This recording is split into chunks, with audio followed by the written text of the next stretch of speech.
Sawadika, bonjour à tous, bienvenue dans une nouvelle vidéo sur ma chaîne Kathleen à Phuket. Aujourd'hui, on va voir pourquoi Phuket attire encore énormément de personnes qui souhaitent venir pour y vivre et s'installer à l'année, malgré tout ce qu'on entend de négatif sur Phuket. On va voir tout cela dans la vidéo du jour, c'est parti. En effet, depuis quelques mois, voire même peut-être une année ou plus, j'ai l'impression que c'est devenu assez à la mode de critiquer Phuket, l'île de Phuket, parce qu'il y a beaucoup de choses qu'on lit sur les réseaux sociaux, dans d'autres vidéos YouTube, etc. Il y a énormément de personnes qui se plaignent de Phuket. Trop cher, trop de circulation, trop de construction, c'est plus la Thaïlande, trop de touristes, bref, tout le monde a son mot à dire concernant Phuket. Il y en a même qui disent qu'ils iraient s'installer n'importe où en Thaïlande, mais alors surtout pas à Phuket. Et pourtant, ce qui est assez paradoxal, c'est que, déjà moi j'y vis depuis 13 ans, vous le savez, et je vais vous expliquer un petit peu ce qui fait aussi l'attrait de Phuket lorsque des personnes souhaitent venir s'y installer et s'installer en Thaïlande.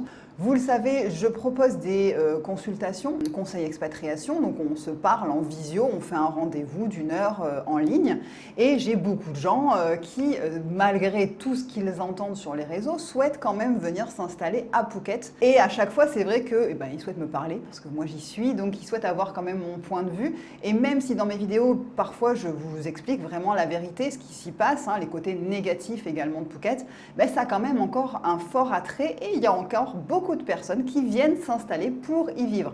Est-ce que c'est encore un bon choix de venir s'installer à Phuket? Est-ce qu'il faut aller ailleurs? Est-ce que selon son profil, il faut faire un autre choix? On va voir tout ça dans la vidéo. Attention, cette vidéo n'est pas non plus une publicité pro-Phuket, à fond Phuket. Mon but, c'est de vous expliquer ce qui fait encore l'attrait de cet endroit pour des gens qui souhaitent venir s'installer à l'année, mais aussi les inconvénients de cette ville, de cette île, parce qu'il y en a bien évidemment, comme n'importe où en Thaïlande. Donc mon but c'est de vous donner un petit peu les plus, les moins, et on verra aussi à la fin de la vidéo, enfin un peu plus tard, où s'installer quand on vient à Phuket en tant qu'expatrié. Est-ce qu'il y a des quartiers à privilégier selon son profil? Donc ça on va voir ça aussi en deuxième partie de la vidéo. Alors tout d'abord, Phuket, c'est une île, c'est la plus grande île de Thaïlande. Elle fait environ 50 km du nord au sud et 25 km d'est en ouest.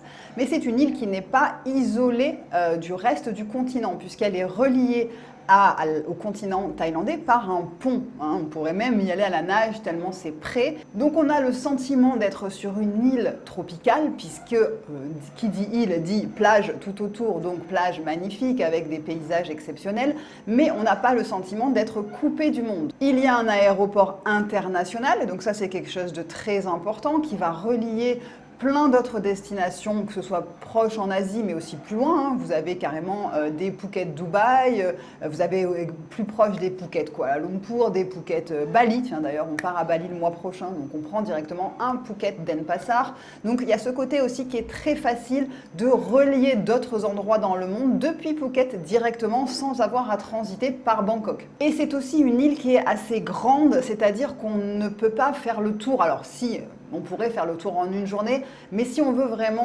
profiter de Phuket et découvrir différents endroits, il faudrait prendre plusieurs jours et se déplacer pour vraiment pouvoir profiter de l'Est, du Nord, du Sud, etc. Quand on compare par rapport à d'autres îles de Thaïlande, parfois les gens disent « Ah mais par exemple Koh Samui, j'entends beaucoup de personnes qui me disent « Oui mais c'est trop petit, on s'ennuie, on a vite fait le tour, il n'y a pas vraiment d'endroits différents ». Donc voilà, ça reste une île, mais on n'a pas ce sentiment d'être sur une île quand on y vit en tout cas. Autre gros point qui est assez important pour les personnes qui souhaitent s'installer à Phuket, que ce soit des retraités ou des personnes avec des enfants, c'est le côté hospitalier. On dispose à Phuket d'hôpitaux internationaux de qualité. Il y a un choix énorme. Il y a des hôpitaux autant, on va dire, privés que publics que semi-privés. Il y a vraiment un grand choix pour se faire soigner. Et ça, c'est encore une fois quelque chose que j'entends régulièrement de la part des gens qui veulent s'installer en Thaïlande. C'est « Ah, mais je souhaite être proche d'un hôpital parce que j'ai plus de 70 ans et donc j'ai des problèmes de santé. Je veux pouvoir aller à l'hôpital si besoin. » Donc ça, c'est quelque chose, encore une fois, qui est, on va dire, un point positif pour Phuket. C'est le fait de disposer d'un système de santé qui est vraiment de qualité. Là, j'ai eu encore une fois un abonné qui était à Koh Samui, qui vit à l'année à Koh Samui et qui a dû aller à Bangkok pour se faire soigner car il n'y avait pas le spécialiste à Koh Samui. Donc, il y a ce côté-là. Normalement, à Phuket, vous avez tout ce qu'il faut. Hein. On a des IRM, on a voilà, au niveau technologie médicale, il y a vraiment ce qu'il faut et c'est pas la peine de partir, à part vraiment peut-être très grosse pathologie, mais de partir de Phuket, on peut très bien tout faire et se faire soigner très correctement à Phuket. Un autre point positif, vous inquiétez pas, on verra le négatif après, hein. Il y en a, je le sais, tout ce qui est positif engendre un côté négatif aussi, mais on va le voir après. Mais là, on va parler d'un autre point qui est assez, je trouve aussi important et qui est un point important pour moi, c'est-à-dire qu'on peut vivre de manière complètement internationale à Phuket, c'est-à-dire vivre, on va dire, complètement à l'européenne presque, et aussi vivre complètement de manière thaïlandaise un peu plus traditionnelle. Et tout ce qui s'y trouve au milieu, hein, entre les deux extrêmes. Donc on peut vraiment faire un mélange de tout ça. Et moi, c'est vrai que c'est quelque chose qui me plaît énormément à Phuket, pour l'instant, hein, toujours. C'est-à-dire qu'on peut trouver des petits restaurants de rue où vous allez manger pour 80 bahts, un fried rice au poulet et il va être délicieux. Et le soir, vous pouvez vous retrouver dans un resto français à aller manger un plateau de charcuterie et de fromage avec du bon pain et un verre de vin. Et tout ça au même endroit, enfin, c'est-à-dire dans les mêmes quartiers, parce que chaque quartier va quand même être assez développé au niveau international et vous trouvez aussi des choses, on va dire, plus traditionnelles thaïlandaises. Donc ce côté-là qui permet d'avoir un choix énorme dans sa manière de vivre, de ce qu'on souhaite, fait que ça attire aussi beaucoup de monde parce que pas tout le monde a envie de vivre 100% à la thaïlandaise parce qu'ils viennent s'installer en Thaïlande et pas tout le monde n'a envie de vivre 100% à l'européenne en ne mangeant jamais de la nourriture thaï. Il y en a, hein, attention, il y en a beaucoup plus que ce que vous l'imaginez, des personnes qui habitent ici depuis des dizaines d'années et qui ne savent même pas ce que c'est un pad kra pao, par exemple. Hein. Donc, il y a vraiment tout ça, mais je trouve que ce choix que l'on a à Phuket est assez, on va dire, exceptionnel et aussi attire énormément de personnes qui veulent avoir cette possibilité-là lorsqu'ils vivent à l'étranger. Et c'est la même chose au niveau des propositions qu'on a pour acheter des choses, pour faire du shopping. J'ai expliqué là à une personne que j'avais en consultation justement qu'on avait Ikea à Phuket et la personne me disait « Ah oui, vous avez Ikea à Phuket ?» Oui, on a Ikea, oui, on a Decathlon qui s'est installé il y a un bon moment maintenant. On a des centres commerciaux de fou, hein. Vous avez des grandes marques de luxe. C'est pas moi qui vais faire les courses chez Vuitton ou chez Dior, mais vous avez également H&M, Zara, Mango, Uniqlo, toutes ces enseignes qu'avant, nous quand on est arrivé il y a 13 ans, je devais aller à Bangkok si j'avais envie de voir un petit peu des marques européennes et maintenant c'est arrivé à Phuket. Donc ce côté vraiment ouverture sur des marques plus internationales et maintenant à Phuket. Donc c'est vrai que ça plaît également à beaucoup de personnes qui se disent oui, en effet, j'ai accès à ça maintenant et donc ça ne va pas forcément me changer de mon quotidien, sauf que je serai au soleil avec des gens peut-être un peu plus agréables, etc. Donc qui sourient. Mais c'est ça que les gens viennent chercher aussi, c'est ce côté plus international qui leur plaît. Qu'est-ce qui fait l'attrait de Phuket également au niveau des personnes qui souhaitent s'installer en Thaïlande? C'est le climat. Il y a en Thaïlande des endroits qui sont très pollués au niveau de l'air pendant certaines parties de l'année. Hein. Vous pensez certainement à Chiang Mai, mais aussi Chiang Rai. Vous avez aussi à Bangkok des moments de l'année où la pollution atteint des niveaux assez élevés. Phuket, on va dire qu'on est assez préservé de ça, je pense parce que nous sommes sur une île et qu'on a aussi plus accès à des courants d'air marin, etc., qui font que l'air ne stagne pas autant que dans des grosses villes. Mais on a ce côté-là déjà de la pollution qui n'est pas forcément très présente à Phuket et aussi de la mousson parce que les gens disent toujours il pleut 6 mois de l'année, c'est une catastrophe, il fait jamais beau. Enfin, je suis désolée, en gros, entre septembre et octobre, c'est vrai qu'on a beaucoup de pluie. Ça reste aussi avec des températures qui sont très agréables, mais le reste de l'année, on est quand même assez gâté au niveau du temps. Je n'ai pas l'impression de vivre dans un pays où il pleut 6 mois par an, dans une île où il pleut 6 mois par an. Donc voilà, si c'était le cas, j'aurais certainement changé d'endroit depuis tout ce temps. Un gros point positif également de Phuket, c'est les infrastructures et on va dire le côté moderne de l'île de Phuket. Il faut savoir par exemple qu'il y a la fibre sur l'île de Phuket et Internet qui est d'une qualité exceptionnelle. Moi, c'est quand je rentre en France que je me rends compte qu'en fait la qualité de Internet en France, du Wi-Fi, de la 5G, etc. n'est vraiment pas de bonne qualité. Ici, ça capte de partout. Même quand vous partez, enfin ça c'est vraiment, j'ai l'impression, générale à la Thaïlande, mais c'est vrai que sur Phuket, on pourrait se dire, ah c'est une île, c'est compliqué. Non, non, vous avez zéro problème de Wi-Fi, de connexion Internet, tout marche très très bien. Ce qui fait que ça attire également une grosse partie des digital nomades maintenant, qui travaillent en ligne, ce sont des gens qui travaillent depuis leur ordinateur. Donc, on me demande souvent, est-ce qu'il y a des bonnes connexions? Est-ce que c'est compliqué ici d'avoir un bon Wi-Fi, une bonne connexion Internet? Non, vraiment, c'est toujours nickel, au top, très rapide et très fiable. Le côté sportif est également très développé à Phuket. Vous avez un choix de salles de sport, mais selon chaque quartier où vous allez avoir 5, 6, 7 salles de sport. Rien que pour être allé par exemple à Khao Lak où vous sortez, donc c'est à 2 heures au nord de Phuket, où il n'y a qu'une seule salle de sport qui est vraiment ancienne avec du matériel qui part presque en ruine, alors qu'ici à Phuket vous avez accès à des salles de sport équipées avec du matériel de fou. Vous avez également un grand choix de prix d'abonnement dans les salles de sport. Moi, je suis dans une salle de sport qui me coûte 9000 bahts l'année, donc je trouve que c'est assez correct. Et vous avez des salles de sport où ça va monter à 25-30 000 bahts l'année. Là, on va dire que ça devient des prix élevés, mais il y a quand même la population parce que si ils ouvrent des salles de sport comme ça, c'est qu'il y a des gens qui sont prêts à payer ce montant-là également, donc pourquoi pas.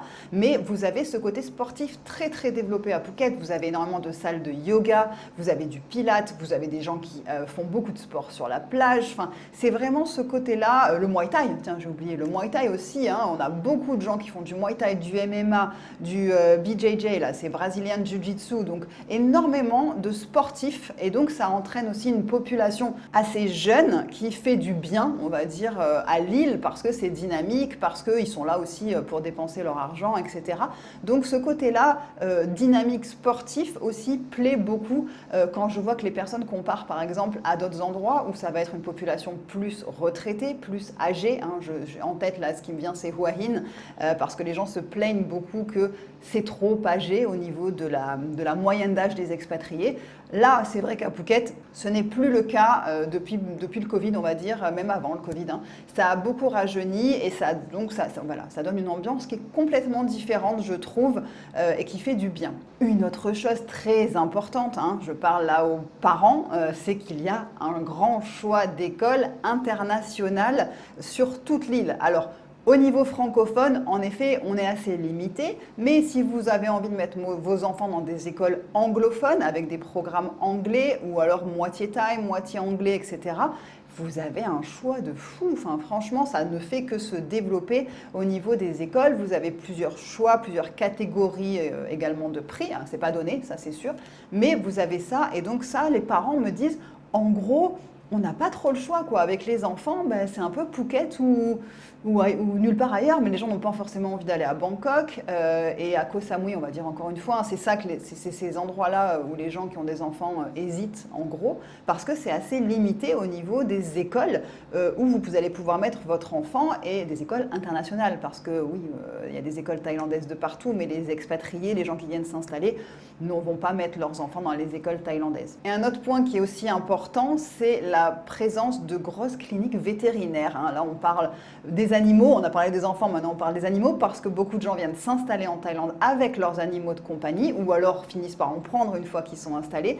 Et c'est vrai que selon certains endroits où vous allez aller en Thaïlande, vous allez avoir des petites cliniques vétérinaires, mais qui ne vont pas avoir des grosses infrastructures. Phuket maintenant, mais on a des vétos, mais de partout, et des grosses cliniques, et des cliniques ouvertes 24 heures sur 24, et des spécialistes dans plein atteint de différentes pathologies animales. Franchement, moi, à chaque fois, on me demande, par rapport à nous, quand on est arrivé il y a 10 ans, où il y avait des petites cliniques vétérinaires de quartier et où il fallait encore une fois partir de l'île pour si on avait vraiment des grosses choses comme un IRM pour un animal à faire, ça n'existait pas. Maintenant, il existe à Phuket. Donc ça aussi peut être un point intéressant pour les gens qui viennent s'installer avec leurs animaux de compagnie. On a tout ce qu'il faut, il n'y a aucun souci sur ça, à des prix qui sont beaucoup moins élevés que ce que vous allez trouver en Europe. Et c'est vrai également qu'on rencontre beaucoup de personnes de nationalités différentes à Phuket. Si vous allez vous installer dans une ville assez reculée de Thaïlande, il y a de grandes chances que vous soyez le seul farang du coin, même s'il y en a quelques-uns peut-être, mais ça peut être quelque chose qui peut vous convenir. Mais si vous avez envie de rencontrer une population internationale, en effet, Phuket, il y en a vraiment, il y a toutes les nationalités, hein. Alors les gens disent qu'il y a beaucoup de Russes, c'est la vérité, mais il y a encore beaucoup d'Européens, de Français, d'Italiens, d'Anglais, de Belges, de Suisses.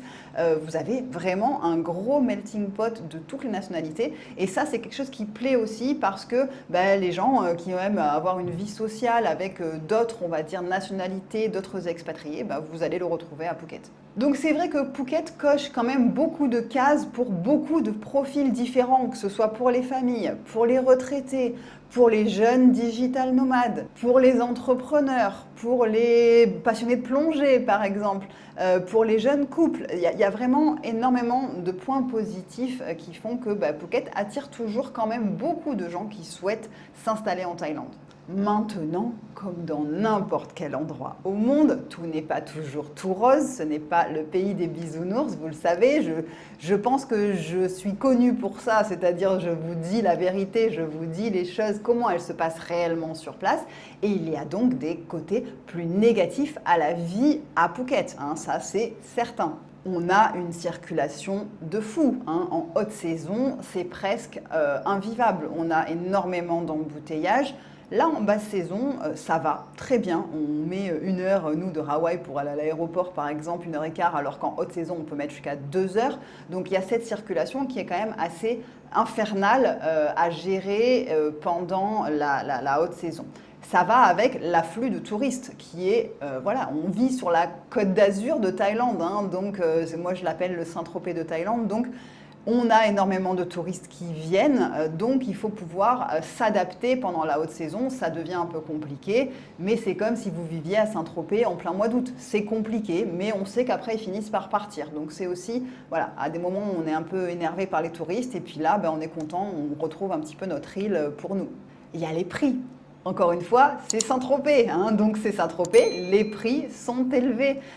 C'est, on va dire, je pense, peut-être à Bangkok, il y a encore des endroits qui sont très chers, des quartiers qui sont très chers pour y vivre. Mais Phuket, on va dire que maintenant, l'île complète se développe énormément, donc vous avez les prix qui ont grimpé de manière assez exceptionnelle, et ça va aussi avec le côté construction permanente, c'est-à-dire que vous avez de grandes chances ou que vous habitiez à Phuket, qu'il y ait un chantier de construction à côté, en face, qu'il y ait du bruit, des tractopelles, etc. Il y a toujours quelque chose en train de se construire ou d'être démoli pour reconstruire. Donc c'est un peu, on va dire, ça peut embêter certaines personnes au quotidien. Et il n'y a pas non plus à Phuket de transport en commun. Les gens parfois me disent, donc on peut se déplacer en bus, on peut se déplacer facilement en taxi. C'est pas Bangkok. C'est pas Bangkok, vous n'avez pas de métro, vous n'avez pas de tramway, vous n'avez pas de, je sais pas qu'est-ce qu'il pourrait y avoir, de BTS, de Skytrain, tout ça, ça n'existe pas. Les taxis existent, oui, sur les applications comme Grab, comme Bolt, comme InDrive, mais ce n'est pas la facilité, et puis au final, ça va vous coûter assez cher aussi si vous utilisez que ça pour vous déplacer. Donc il faut conduire, principalement si vous pouvez conduire un scooter à Phuket, c'est quand même plus pratique, mais vraiment parce que les voitures, vous l'avez compris, il y a des embouteillages, donc c'est long, on peut parfois être bloqué plusieurs heures, alors qu'en scooter quand même on se faufile, oui c'est plus dangereux, mais Je vous dire, ça fait 13 ans qu'on est ici, ni Serge ni moi n'avons eu d'accident, jamais. Donc on fait attention, on fait très attention à ce qu'on fait, on ne rêvasse pas sur la route, mais on est en scooter, même si on a aussi la voiture. Mais quand on a le choix, je peux vous dire qu'on prend le scooter à 100% parce que c'est très compliqué ici de conduire, même parfois de trouver des places, etc. Après, si lorsque vous souhaitez venir vous installer en Thaïlande, votre priorité c'est vraiment d'avoir un budget très bas au niveau de vos dépenses, peut-être en effet que Phuket, ce n'est pas le meilleur endroit pour venir s'installer, que ce soit pour votre retraite, pour votre vie de famille, etc. Il y a d'autres endroits qui vont être beaucoup plus abordables que Phuket pour vivre au quotidien. On va voir brièvement maintenant dans cette deuxième partie de la vidéo où s'installer quand on est expatrié à Phuket, quels sont les 3 quartiers, parce que j'ai regroupé ça en 3 quartiers. Et donc selon votre profil, peut-être qu'il faudra choisir un quartier différent. On a Bang Tao, Bang Tao qui est au nord, Bang Tao, Surin, Cherngtale, tout ça c'est des quartiers qui sont au nord de Phuket, pas à la pointe nord, mais on va dire à environ 20 minutes juste en dessous de l'aéroport, au sud de l'aéroport. Donc un point positif, vous êtes proche de l'aéroport. Un point important, c'est que c'est très développé au niveau européanisation du quartier. Donc, vous avez énormément de personnes internationales, beaucoup de Russes qui sont installés à Bang Tao. Beaucoup de familles également, c'est très ciblé famille. Les écoles internationales ne sont pas les écoles francophones dans le nord, mais vous avez beaucoup d'écoles qui sont anglophones, qui sont dans ces quartiers-là également. Par contre, vous avez des infrastructures de fou. Vous avez, pour moi, c'est Los Angeles, Bang Tao, c'est plus la Thaïlande. Mais on a des gens qui étaient installés à Dubaï, qui ont décidé maintenant de venir s'installer en Thaïlande. Et je trouve que c'est ce qui leur correspond le mieux au niveau style de vie. La Thaïlande, c'est pas Dubaï, vous oubliez au niveau comparaison vraiment. Mais je trouve que si vous quittez Dubaï pour la Thaïlande, Bang Tao peut être le quartier qui vous correspond un peu le mieux. Ensuite, en deuxième quartier, je pars du nord et je descends, on a Katu. Katu qui se situe au centre de l'île de Phuket, qui est le quartier qui va se situer vraiment à équidistance de plusieurs choses, c'est-à-dire que du coup, vous êtes assez proche encore de l'aéroport, vous êtes à une demi-heure, 45 minutes de l'aéroport. Vous avez les plages par contre qui sont un petit peu plus éloignées, donc vous n'êtes pas en bord de mer, mais il y a beaucoup de condominiums là-bas à Katu, vous avez des golfs, vous êtes proche des écoles, encore une fois, si vous avez des enfants, vous avez les hôpitaux qui sont juste là à Katu, tous les hôpitaux presque sont, les hôpitaux internationaux sont dans le quartier de Katu, vous avez les centres commerciaux, il y a des gens qui ont des villas aussi dans ces quartiers-là, qui sont très sympas, et vous avez des prix qui vont être un peu plus bas, parce qu'en effet, vous n'avez pas la proximité de la mer. Mais pour les gens qui travaillent ou qui ont les enfants à amener à l'école, je trouve que c'est une bonne idée aussi de regarder Katu, qui est un quartier qu'il ne faut pas mettre de côté tout de suite. Et le dernier quartier, mon quartier du sud, Rawai, Chalong, Nayarn, tous ces quartiers qui se situent au sud de l'île de Phuket. Là, on a encore un petit peu ce côté familial, ce côté vie de quartier qui, je trouve, est encore présent malgré tout et qu'on perd peut-être en haute saison quand il y a beaucoup de touristes, mais que là, on ressent vraiment quand c'est la basse saison. Il suffit d'aller dans tel ou tel restaurant et on va trouver plein de gens qu'on connaît. Il y a une énorme communauté francophone qui est toujours à Rawai. C'est vrai que la plupart des expatriés francophones vont s'installer ici. Il y a les 2 écoles francophones qui se situent aussi au sud. Donc pour les parents qui ont des enfants à mettre dans les écoles, généralement, ils ne veulent pas trop faire de trajet pour emmener les enfants, aller les chercher, etc. Donc ils vont s'installer au sud. Par contre, on est loin de l'aéroport. Comme je vous disais, en haute saison, ça m'est arrivé de mettre 2 heures pour aller à l'aéroport alors qu'on est à 45 km.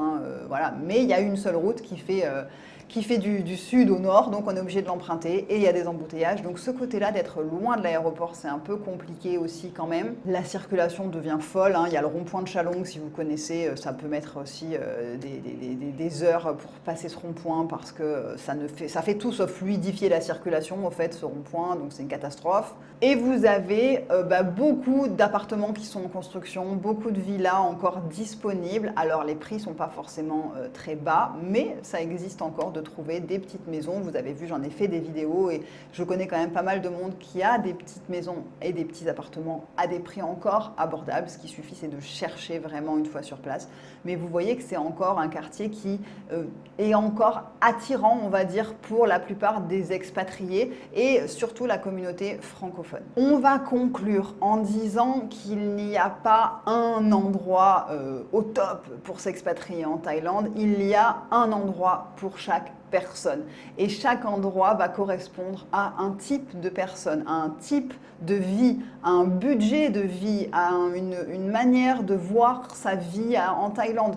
Moi, je vous dis qu'on est ici et pour l'instant, on se plaît toujours à Phuket, même s'il y a des inconvénients, comme je vous l'ai dit. Mais pour l'instant, le positif l'emporte toujours sur le négatif. Mais après, je ne sais pas ce qui se passera dans plusieurs années. Peut-être qu'on partira comme beaucoup de personnes aussi. Mais en tout cas, je trouve que Phuket a encore beaucoup de points positifs, beaucoup d'attraits pour les gens qui souhaitent venir s'installer en Thaïlande, malgré tout ce qu'on entend de négatif sur Phuket. Mais la montée des prix est encore un frein à beaucoup de personnes qui venaient s'installer en Thaïlande pour gagner en pouvoir d'achat et là qui se rendent compte que c'est plus possible en fait, qu'ils n'ont pas les moyens de vivre correctement à Phuket. Donc les gens parfois privilégient d'autres endroits juste pour l'aspect financier et sont même un peu tristes parfois de quitter Phuket et ils se disent si j'avais pu financièrement, j'aurais préféré rester ici parce qu'à tel endroit je m'ennuie, parce qu'à tel endroit il n'y a pas la mer, parce qu'à tel endroit il n'y a pas tous mes amis. Dites-moi dans les commentaires ce que vous pensez de Phuket. Est-ce que c'est encore un endroit qui vous plaît pour vivre ou alors est-ce qu'au contraire